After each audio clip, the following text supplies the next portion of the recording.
Indian premier ലീഗിൽ Gujarat Titans royal Challengers പോരാട്ടം. ബംഗളൂരുവിന് വിജയിക്കാൻ വേണ്ടത് വെറും 148 റൺസ്. പവർ പ്ലേ അവസാനിക്കും വരെ കാര്യങ്ങൾ ബംഗളൂരുവിന്റെ കയ്യിൽ ഭദ്രം. പവർ പ്ലേ അവസാനിക്കാൻ ഒരു പന്ത് ബാക്കി നിൽക്കെ ഫാഫ് ഡു പ്ലസിസ് വീണു. പിന്നാലെ വിക്കറ്റ് നഷ്ടമില്ലാതെ 92 എന്ന സ്കോറിൽ നിന്നും 6-117 ബംഗളൂരു കൂപ്പുകുത്തി. തകർച്ചയ്ക്ക് നേതൃത്വം നൽകിയത് ഒരു പേസറാണ്, ജോഷ്വ ലിറ്റിൽ. തന്റെ ആദ്യ ഓവറിൽ 20 റൺസ് വിട്ടുകൊടുത്ത താരം രണ്ടാം ഓവറിലും അടികൊണ്ടു. ആദ്യ 4 പന്തിൽ 14 റൺസ് വന്നു. 5-ാം പന്തിൽ ഒരു ഷോർട്ട് ബോൾ ഇട്ടുകൊടുത്ത് ഡുപ്ലസിയുടെ വിക്കറ്റ് എടുത്തു. പിന്നെ കണ്ടത് വിസ്മയിപ്പിക്കുന്ന തിരിച്ചുവരവ്. രജത് പാട്ടിദാരും ഗ്ലെൻ മാക്സ്വെല്ലും കാമറൂൺ ഗ്രീനും ലിറ്റിലിന് മുന്നിൽ വീണു. 4 ഓവറിൽ വിട്ടുകൊടുത്തത് 45 റൺസ്, വീഴ്ത്തിയത് 4 വിക്കറ്റുകൾ. ദിനേശ് കാർത്തിക്കിന്റെ കരുത്തിൽ ബംഗളൂരു മത്സരം ജയിച്ചു കയറി. എങ്കിലും ഗുജറാത്തിൽ ലിറ്റിൽ ഹീറോയാണ്.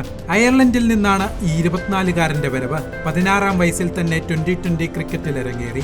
അന്താരാഷ്ട്ര ക്രിക്കറ്റ് കളിക്കുന്ന 2ാമത്തെ പ്രായം കുറഞ്ഞ താരം. അത്രമേൽ മികച്ചതാണ് ഈ യുവതാരത്തിന്റെ പ്രകടനങ്ങൾ. ഇടംകയ്യൻ പേസറും വലംകയ്യൻ ബാറ്ററും. 2022 2020 ലോകകപ്പിൽ ന്യൂസിലൻഡിനെതിരെ ഹാട്രിക് നേടി. ഇത് താരത്തെ IPL എത്തിച്ചു. 2023 ഗുജറാത്ത് ടൈറ്റൻസിന്റെ ഭാഗമായി ആദ്യമായി അയർലൻഡ് ദേശീയ ടീമിൽ നിന്ന് ഒരാൾക്ക് IPL അവസരം ലഭിച്ചു. അരങ്ങേറ്റം ചെന്നൈ സൂപ്പർ കിങ്സിനെതിരെ.